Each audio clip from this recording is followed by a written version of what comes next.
മെല്ലെ മെല്ലെ മെല്ലെ ലോകത്തിൽ നിന്ന് അങ്ങനെ നഷ്ടപ്പെട്ടു പോവുക. സുബ്ഹാനല്ലാഹ്. എങ്ങനെയാണ് ഈ അറിവ് ഉയർത്തപ്പെടുന്നത്? അത് ബിഖബ്ദിൽ ഉലമാ, മഹാന്മാരായ ഉലമാഇന്റെ മരണത്തിലൂടെയാണ് എന്ന് ഹബീബുനാ മുഹമ്മദ് മുസ്തഫ സല്ലല്ലാഹു അലൈഹി വസല്ലം തങ്ങൾ പഠിപ്പിക്കുകയാണ്. ഉലമാ അങ്ങനെ മെല്ലെ മെല്ലെ ഓരോരുത്തരായി മൺമറഞ്ഞു പോവുക.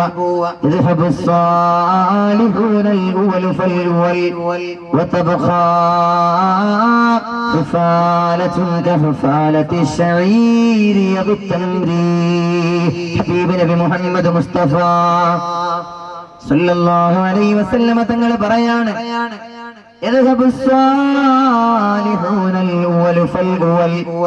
സാലിഹീങ്ങൾ ഒന്നൊന്നായി ലോകത്തിൽ നിന്ന് അങ്ങനെ പോകുന്നതാണ്.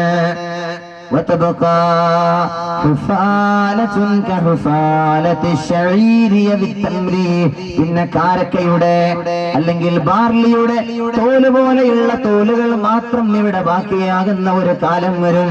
അതിന്റെ യഥാർത്ഥ സത്ത ലോകത്ത് നിന്ന് നഷ്ടപ്പെടുന്ന ഒരു കാലം വരും. അത് ലോകത്തിന്റെ അവസാനത്തിന്റെ അടയാളമാണെന്ന് നബിയുനാ റസൂലുള്ളാഹി സ്വല്ലല്ലാഹു അലൈഹി വസല്ലം നബിയുനാ റസൂലുള്ളാഹി സല്ലല്ലാഹു അലൈഹി വസല്ലം തങ്ങൾ പറയാൻ, ഇൽമങ്ങനെ ഉയർത്തപ്പെട്ടു പോകുന്നത് അത് മഹാന്മാരായ ഉലമാഇന്റെ മരണത്തിലൂടെയാണ്. പ്രിയപ്പെട്ടവരെ, ഹബീബായ നബി തങ്ങൾ പറയുന്നുണ്ട്, അൽ ഉലമാഉ വറസത്തുൽ അംബിയാ. പണ്ഡിതന്മാർ പ്രവാചകന്മാരുടെ അനന്തരഗാമികളാണ്. പ്രവാചകന്മാരുടെ അനന്തരഗാമികളാണ്. ലം യുവരിസു ദീനാറൻ വലാ ദിർഹമാ ഇന്നമാ വറസു അൽ ഇൽമാ. അവർ ദീനാറുകളോ ദിർഹമുകളോ അനന്തരം എടുത്തിട്ടില്ല. പിന്നെയോ ഇന്നമാ വറസു അൽ ഇൽമാ, പണ്ഡിതന്മാർ പ്രവാചകന്മാരുടെ അറിവാണ് അനന്തരം എടുത്തത് എന്ന് ത്വാഹ റസൂലുള്ളാഹി സല്ലല്ലാഹു അലൈഹി വസല്ലം തങ്ങൾ പറയാണ്. പ്രവാചകന്റെ അനന്തര സ്വത്ത് എന്ന് പറയുന്നത് അത് ഇൽമാണ്, അറിവാണ്. അതല്ലേ മഹാനായ സയ്യിദുനാ അബൂ ഹുറൈറ റളിയല്ലാഹു അൻഹു മദീനത്തെ പള്ളിയിൽ നിന്ന് പ്രവാചകന്റെ സദസ്സിൽ നിന്ന് മെല്ലെ വീട്ടിലേക്ക് പോകുന്ന നേരം മദീനത്തെ അങ്ങാടിയിലൂടെ അങ്ങനെ പോവുകയാണ്. അങ്ങാടിയിൽ കുറച്ചാളുകൾ അങ്ങനെ ഇരിക്കുകയാണ്. കുറച്ചാളുകൾ മദീനത്തെ അങ്ങാടിയിൽ ഇങ്ങനെ വർത്തമാനം പറയുകയാണ്. മഹാനായ അബൂ ഹുറൈറ റളിയല്ലാഹു അൻഹു അവരോട് ചോദിക്കുകയാണ്, നിങ്ങൾ ഇവിടെ ഇരിക്കുകയാണോ? വഹാഹുനാ യുഖ്സമു മീറാസു റസൂലില്ലാഹ്. ഹബീബായ നബി തങ്ങളുടെ അനന്തര സ്വത്ത് വിഹിതം വെക്കുകയാണ് അവിടെ പള്ളിയിൽ. നിങ്ങൾ ഇവിടെ ഇരിക്കുകയാണോ? അബൂ ഹുറൈറ റളിയല്ലാഹു അൻഹു അതും ചോദിച്ചങ്ങനെ നടന്നുപോയി.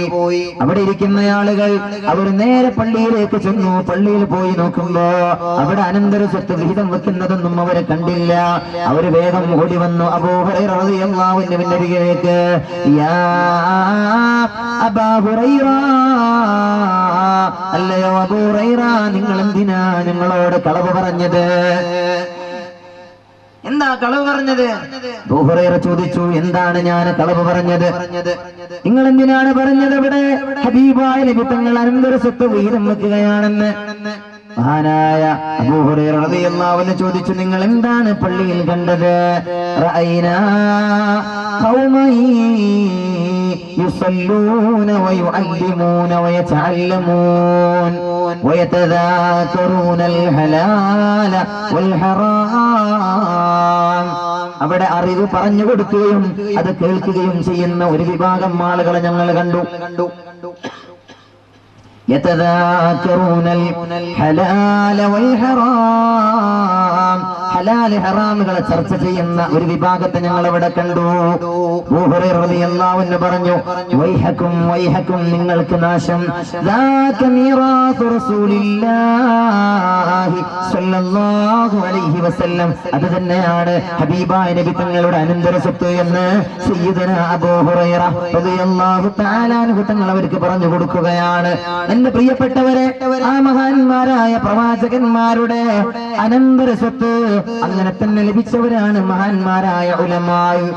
ആ ഉലമാന്റെ കൂട്ടത്തിൽ പെട്ടവരാണ് മൺമറഞ്ഞു പോയ നമ്മുടെ സമസ്ത കേരള ജംഇയ്യത്തുൽ ഉലമാ എന്ന മഹിതമായ ആദർശ പ്രസ്ഥാനത്തിന്റെ സമുന്നതരായ നേതാക്കൾ.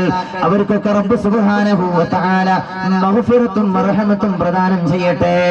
അവരുടെ കൂടെ നാളെ പരലോകത്ത് ഹബീബിന്റെ കൂടെ ഒരുമിച്ച് കൂടാൻ അല്ലാഹു നമുക്ക് ഭാഗ്യം നൽകട്ടെ. ആമീൻ യാ റബ്ബൽ ആലമീൻ. ഹബീബ് നബി മുഹമ്മദ് മുസ്തഫ സല്ലല്ലാഹു അലൈഹി വസല്ലമ തങ്ങൾ പറയുന്നുണ്ട്, ഖിവാമുദ് ദുനിയാ ബിഅർബഅതി അഷ്യാ. 4 കാര്യങ്ങൾ കൊണ്ടാണ് ഈ മഹാപ്രപഞ്ചത്തിന്റെ നിലനിൽപ്പ്. ഖിവാമുദ് ദുനിയാ ബിഅർബഅതി അഷ്യാ.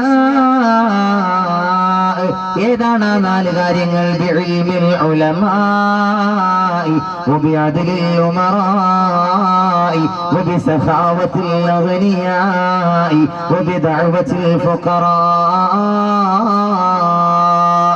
ത്വഹ റസൂലുള്ളാഹി സല്ലല്ലാഹു അലൈഹി വസല്ലമ തങ്ങൾ പഠിപ്പിക്കുകയാണ്, 4 കാര്യങ്ങളാണ് ഈ പ്രപഞ്ചത്തിന്റെ നിലനിൽപ്പിന്റെ ആധാരശില എന്നാണ്. ഏതാണ് ഈ 4 കാര്യം? ഒന്ന് മഹാന്മാരായ പണ്ഡിതന്മാരുടെ ഇൽമിന്റെ പ്രഭയാണ്, ഉലമായിന്റെ പാണ്ഡിത്യത്തിന്റെ പ്രഭയാണ്. അതുകൊണ്ടാണ് ഈ മഹാപ്രപഞ്ചം അങ്ങനെ നിലനിന്നു പോകുന്നത്. ആ പ്രഭ ലോകത്തിൽ നിന്ന് നഷ്ടപ്പെട്ടാൽ പിന്നെ ലോകം അവസാനിക്കുകയാണ് ചെയ്യുക. നബിയുനാ റസൂലുള്ളാഹി സ്വല്ലല്ലാഹു അലൈഹി വസല്ലമ തങ്ങൾ പറയാൻ, ലോകം കണ്ട പ്രഗൽഭരായ ഉലമാ കാലാന്തരങ്ങളിലൂടെ കഴിഞ്ഞു പോയിട്ടുണ്ട്. പ്രിയപ്പെട്ട സഹോദരങ്ങളെ, അല്ലാഹുവിന്റെ പരിശുദ്ധ പ്രവാചകരിൽ നിന്ന് പരിശുദ്ധമായ ദീനിനെ വക്രതയില്ലാതെ വളച്ചുകെട്ടില്ലാതെ ആ ദീനിനെ പഠിച്ച മഹാരഥന്മാരായ സ്വഹാബ, ആ സ്വഹാബത്തിൽ നിന്ന് ദീന് പഠിച്ച മഹാന്മാരായ താബിഈങ്ങൾ, താബിഈങ്ങൾ, പ്രഗൽഭരായ മദ്ഹബിന്റെ ഇമാമുകൾ, അങ്ങനെ ലോകം കണ്ട വിശ്രുതരായ പണ്ഡിതന്മാർ, മഹാനായ അല്ലാമ ഇമാമുന ശാഫിഈ റളിയല്ലാഹു അൻഹുവിനെ പോലെയുള്ള ഇമാം ഹുജ്ജത്തുൽ ഇസ്ലാം അബൂ ഹാമിദുൽ ഗസാലി റഹിമഹുല്ലാഹ് തുടങ്ങിയ പ്രഗൽഭരായ വിശ്രുതന്മാരായ പണ്ഡിതന്മാർ കാലാന്തരങ്ങളിലൂടെ ഈ ഉമ്മത്തിന് നേതൃത്വം കൊടുത്തിട്ടുണ്ട്.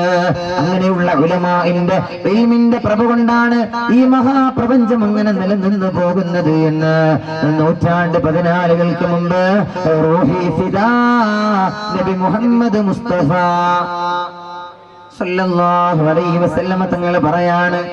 രണ്ടാമതായി അവിടുന്ന് പറഞ്ഞത് ബിഅദ്ലിൽ ഉമറാ, നീതിമാന്മാരായ ഭരണാധികാരികളെ കൊണ്ടുമാണ്. നീതിമാന്മാരായ ഭരണാധികാരികളുടെ നീതി കൊണ്ടാണ് ഈ മഹാപ്രപഞ്ചം അങ്ങനെ നിലനിന്നു പോകുന്നത്. നീതിമാന്മാരായ ഭരണാധികാരികൾ മഹാനായ സയ്യിദുനാ ഉമർ ഇബ്നുൽ ഖത്താബ് റളിയല്ലാഹു അൻഹുവിനെ പോലെയുള്ള ലോകം കണ്ട പ്രഗൽഭരായ ഭരണാധികാരികൾ. ലദാ ഉമരിൻ അമീരിൽ മുഅ്മിനീന ഖൈഫു ബി വഖഫതൽ മുതഹയ്യിബീന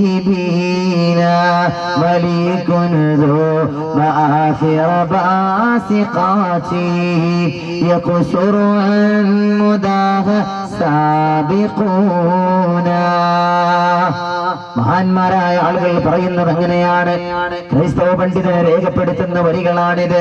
ലദാ ഉമരിൻ അമീരിൽ മുഅ്മിനീന ഖിഫൂ ബി വഖഫതൽ മുതഹയ്യിബീന.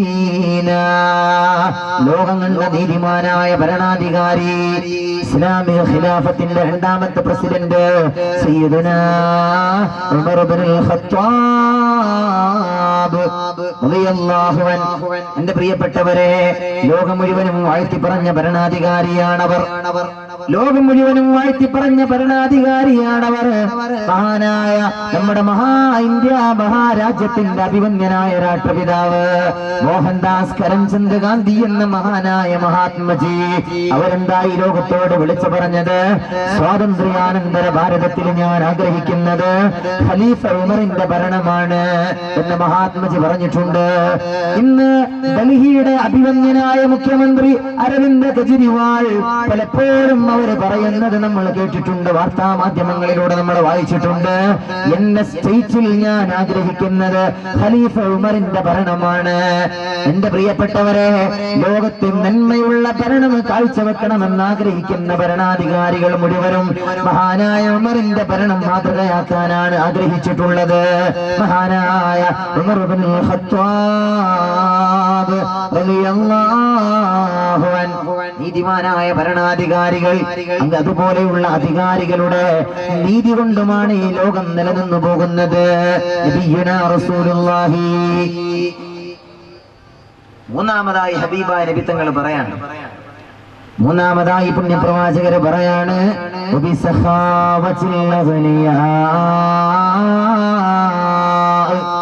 ധനാഢ്യന്മാരുടെ ദാനധർമ്മം കൊണ്ടുമാണ്, ഉദാരമതികളായ സമ്പന്നന്മാരുടെ ദാനധർമ്മം കൊണ്ടുമാണ് ഈ മഹാപ്രപഞ്ചം അങ്ങനെ നിലനിന്നു പോകുന്നത്. റൂഹി ഫിദാ നബി മുഹമ്മദ് മുസ്തഫ സല്ലല്ലാഹു അലൈഹി വസല്ലം കൊണ്ട് നിങ്ങൾ സലാത്ത് കുറച്ചു. നബിയുനാ റസൂലുള്ളാഹി إلهي سلم الأمة من الآفات والنقمة ومن هم ومن غمة بأهل البدر يا الله صلاة الله سلام الله رسول الله صلاة الله سلام الله على ياسين حبيب الله. ഹബീബായ നബി തങ്ങൾ പറയാണ്, ഉദാരമതികളായ സമ്പന്നന്മാരുടെ ദാനധർമ്മം കൊണ്ടുമാണ്. നമ്മുടെ നാടുകളിൽ ഒരുപാട് പള്ളികൾ, മനോഹരമായ പള്ളികൾ ഉയർന്നു വരാറുണ്ട്. ഒരുപാട് മദ്രസകൾ, ഒരുപാട് അറബി കോളേജുകളുള്ള നാടാണ് പ്രിയപ്പെട്ടവരെ മുബാറക്കായ നമ്മുടെ കേരളം. കേരളം ഇസ്ലാമിക രാജ്യങ്ങൾക്ക് പോലും മാതൃകയാം വിധം സുന്ദരമായ അറിവിന്റെ പ്രഭയുള്ള നാടാണ്. നമ്മുടെ രാജ്യത്ത് എല്ലാ സ്റ്റേറ്റുകൾക്കും മാതൃകയായ ഒരു പ്രത്യേകമായ നാടാണ് നമ്മുടെ കേരളം. പ്രിയപ്പെട്ടവരെ, നമുക്കറിയാമല്ലോ, ഇന്ത്യ രാജ്യത്ത് കേരളത്തെ പോലെ മറ്റൊരു രാജ്യം, മറ്റൊരു സംസ്ഥാനം നമുക്ക് കാണാൻ കഴിയുമോ? സുന്ദരമായ മതകീയമായ സാഹചര്യം, എല്ലാ അർത്ഥത്തിലും വളരെ സൗന്ദര്യം നിലനിൽക്കുന്ന നാടാണ് നമ്മുടെ കേരളം.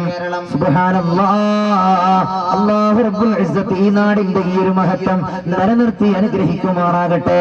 സാന്ദർഭികമായി ദുആ ചെയ്യുകയാണ് അല്ലെ. അതിന്റെയൊക്കെ ഏറ്റവും വലിയ ചാലക ശക്തി എന്താ? ഈ നാടിനെ മറ്റു നാടുകളിൽ നിന്ന് വ്യത്യസ്തമാക്കിയതിന്റെ ഏറ്റവും പ്രധാനപ്പെട്ട ഘടകം എന്താ? മഹാന്മാരായ ഉലമാഇന്റെയും അതുപോലെ ഉമറാഇന്റെയും ഐക്യമാണ്. ഉലമാഇന്റെയും ഉമറാഇന്റെയും ഒരുമിച്ചുള്ള പ്രവർത്തനത്തിന്റെ ഫലമാണത്. ഹബീബുനാ മുഹമ്മദ് മുസ്തഫ സല്ലല്ലാഹു അലൈഹി വസല്ലമ തങ്ങൾ പറയുന്നുണ്ട്, സിൻഫാനി മിൻ ഉമ്മത്തി ഇദാ സ്വലഹ സ്വലഹൻ الناس كلهم وإذا فسدا فسد الناس كلهم. എന്റെ സമുദായത്തിലെ രണ്ട് വിഭാഗം ആളുകൾ, അവര് നന്നായാൽ ഒരു നാട് മുഴുവനും നന്നാകുന്നതാണ്, അവര് മോശമായാലോ ഒരു നാട് മുഴുവനും മോശമാകുന്നതാണ്. അലാ ഹിയൽ ഉലമാ വൽ ഉമറാ. ആരാണ് ആ രണ്ട് വിഭാഗം എന്നറിയോ? ഒന്ന് മഹാന്മാരായ പണ്ഡിതന്മാരാണ്, മറ്റൊന്ന് ധനാഢ്യന്മാരായ ഉദാരമതികളായ ഉമറാക്കളാണ്. ഇവര് നന്നായാൽ ഒരു നാട് നന്നാകും. അതിന്റെ ഏറ്റവും വലിയ ഉദാഹരണമാണ് പ്രിയപ്പെട്ടവരെ നമ്മുടെ കൊച്ചു കേരളം. ഇവിടെയുള്ള മഹാന്മാരായ ഉലമാഇന്റെയും ഉമറാഇന്റെയും ഒരുമിച്ചുള്ള പ്രവർത്തനത്തിന്റെ ഫലമാണ് നമ്മുടെ നാട്ടുകളിൽ 10,000-കണക്കിന് മദ്രസകൾ ഉണ്ടായത്, ആയിരക്കണക്കായ അറബി കോളേജുകൾ ഉയർന്നു വന്നത്. പട്ടിക്കാട് ജാമിഅ നൂരിയ അറബി കോളേജ് ആയാലും, അതേപോലെ കടമേരി റഹ്മാനിയ അറബി കോളേജ് ആയാലും, ചെമ്മാട് ദാറുൽ ഹുദാ ഇസ്ലാമിക് യൂണിവേഴ്സിറ്റി ആയാലും, നമ്മുടെ നാടിന്റെ പല ഭാഗങ്ങളിലുള്ള ഒട്ടുമിക്ക സ്ഥാപനങ്ങളും